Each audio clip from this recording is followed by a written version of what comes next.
Cerita ini dimulai di sebuah tempat yang terbengkalai.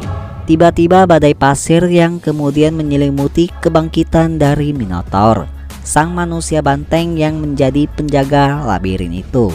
Dia pun bangkit kembali dengan senjata barunya dan melakukan sihir berpindahan dari portal lingkaran yang ada di bawahnya.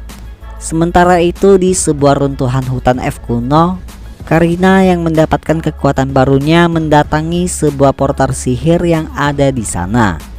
Dia pun menancapkan kedua senjatanya di portal itu. Maka energi sihir pun mulai menyelimuti tubuhnya, lalu membuatnya berpindah ke tempat lain, di mana cuma terdapat hamparan pasir dan juga puing-puing bangunan.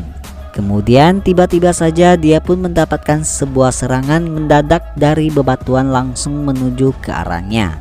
Untung saja batu itu ditangkis oleh Karina. Namun dari jauh terdengar derap kaki makhluk besar yang mulai mendekatinya. Dia adalah Minotaur. Minotaur langsung menghujamkan palu beratnya ke arah Karina. Dengan sigap Karina pun berhasil menghindar dan mundur ke belakang. Untung saja dia bisa mendapatkan pijakan dan melesat dengan serangan balasannya. Secara kecepatan Karina lebih unggul. Namun beberapa serangan darinya hanya bisa sedikit menggores tubuh dari Minotaur. Sampai pada akhirnya hempasan palu dari Minotaur pun menerbangkan salah satu pedang dari Karina. Bersamaan dengan itu sebuah serudukan yang membuat tubuhnya Karina terangkat ke atas. Dalam momen itu Minotaur pun melompat ke atas dan menghujamkan palunya tepat mengenai Karina. Meskipun terkena serangan dahsyat itu, namun Karina masih bisa bertahan. Dia pun tahu jika lawannya tidak bisa dihadapi dengan setengah-setengah. Dengan skill bayangannya dia pun berhasil mengecoh Minotaur dan langsung berada di belakangnya. Tanpa buang waktu lagi, Karina pun menebas bagian belakang Minotaur dengan 3 tebasan dan mematikan. Namun hal itu bukanlah akhir dari Minotaur.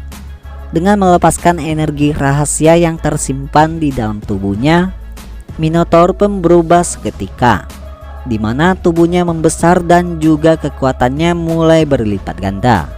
Karina pun tidak gentar menghadapi hal itu. Sampai pada akhirnya keduanya pun saling melaju dan beradu senjata dengan sekuat tenaga. Dan saat itu juga Karina pun kembali ke tempat semulanya. Dikarenakan waktu teleportasi dari portal sihir itu telah mencapai batas waktunya. Merasa pertarungannya belum selesai, dia pun hendak menuju ke tempat pertarungan itu secara langsung. Begitu juga dengan Minotaur. Dengan semangatnya dia berencana menuju ke tempat pertarungan itu yang berada di tempat di hadapannya. Sementara itu di lab 1718 proses update dari Alpha telah selesai dan dia pun berencana untuk ikut ke dalam sebuah pertarungan.